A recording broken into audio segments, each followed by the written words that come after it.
കുടുംബ കോടതി വിഷയങ്ങളുമായി ബന്ധപ്പെട്ട് വരുന്ന പുതിയൊരു വീഡിയോയിലേക്ക് എല്ലാവർക്കും സ്വാഗതം. വീഡിയോ കാണുന്ന ആർക്കെങ്കിലും കുടുംബ കോടതി വിഷയങ്ങളുമായി ബന്ധപ്പെട്ട് എന്തെങ്കിലും സംശയങ്ങളുണ്ടെങ്കിൽ കോൺടാക്ട് ചെയ്യാം. WhatsApp number +91 79 94 97 14 19. ഒരു വട്ടം വിളിക്കാനുള്ള കൺസൾട്ടേഷൻ ഫീസ് 500 രൂപ ഗൂഗിൾ പേ ചെയ്യും. இந்த വീഡിയോയിൽ നമ്മൾ ഡിസ്കസ് ചെയ്യാനായിട്ട് പോകുന്നത് ഒരു ചോദ്യം ഇങ്ങനെ വന്നതായിരുന്നു. അതായത് ഈ ഭാര്യയും ഭർത്താവും തമ്മിൽ കുടുംബ കോടതിയിൽ കേസ് നടക്കുന്നു. ഭാര്യയ്ക്ക് ചെലവിന് വിധിക്കുന്നതിനേക്കാളും മുൻപായിട്ട് കോടതി എങ്ങനെയാണ് ചെലവിനുള്ള തുക നിർണ്ണയിക്കുക എന്ന് ചോദിക്കുകയാണെങ്കിൽ അതുമായി ബന്ധപ്പെട്ട ഒരുപാട് വീഡിയോസ് നമ്മൾ ചെയ്തിട്ടുണ്ടായിരുന്നു. പക്ഷേ ഇന്നലെ വന്നിട്ടുള്ള ഒരു ഡൗട്ട് ഇതായിരുന്നു, സാറേ ഞാനിങ്ങനെ സാലറി സർട്ടിഫിക്കറ്റ് അല്ലെങ്കിൽ സാലറി സ്ലിപ്പ് കോടതിയിൽ തെളിവായിട്ട് സബ്മിറ്റ് ചെയ്യണമോ എന്ന് ചോദിച്ചപ്പോൾ അദ്ദേഹത്തിൻ്റെ റെപ്രസെൻറ്റേറ്റീവ് ആയിട്ടുള്ള വ്യക്തി പറഞ്ഞത് ഒരു കാരണവശാലും സാലറി സ്ലിപ്പ് കോടതിയിൽ സബ്മിറ്റ് ചെയ്യേണ്ട ആവശ്യമില്ല, കോടതി അത് പരിഗണിക്കില്ല, ജഡ്ജിക്ക് അത് കണ്ടു കഴിഞ്ഞ് ദേഷ്യം വരും എന്നൊക്കെയാണ് പറഞ്ഞു വെച്ചിട്ടുള്ളത്. പക്ഷേ ആക്ച്വലി അങ്ങനെയല്ല എന്നുള്ളൊരു കാര്യം മനസ്സിലാക്കാം. അതിന് തെളിവായിട്ട് നമുക്കൊരു കേസ് പഠിക്കാം.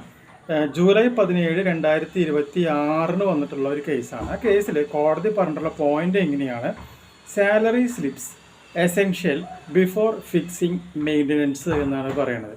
അതായത് ഒരു ഭർത്താവ് ഒരു ഭാര്യയ്ക്ക് എത്ര ചെലവിന് കൊടുക്കണമെന്ന് തീരുമാനിക്കുന്നത് ഭർത്താവിൻ്റെ വരുമാനത്തിനെ അടിസ്ഥാനപ്പെടുത്തിയിട്ടാണ്.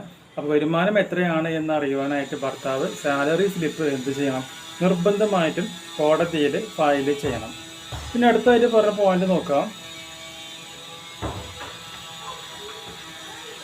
The court has held that maintenance under section BNSS 144 can't be determined on assumption about the party's income, stressing that both spouses must produce authentic salary records before maintenance is fixed എന്നാണ് പറയുന്നത്.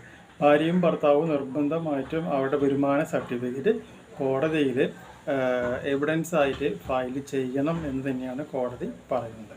അപ്പോൾ ആരെങ്കിലും നിങ്ങളുടെ അടുത്ത് file ചെയ്യണ്ട എന്ന് പറയുകയാണെങ്കിൽ ഈ ഒരു കേസിലോ അവർക്ക് കാണിച്ചു കൊടുക്കുക. ഈ ഒരു ഇൻഫോർമേഷൻ നിങ്ങൾക്ക് യൂസ്ഫുൾ ആയിട്ടുണ്ടെങ്കിൽ തീർച്ചയായും നമ്മുടെ ചാനലിലേക്ക് സബ്സ്ക്രൈബ് ചെയ്യുക, തൊട്ടടുത്ത് കാണുന്ന ബെൽ ബട്ടണും എനേബിൾ ചെയ്യുക. പുതിയൊരു വീഡിയോ മറ്റു വീണ്ടും കാണാം. ബൈ.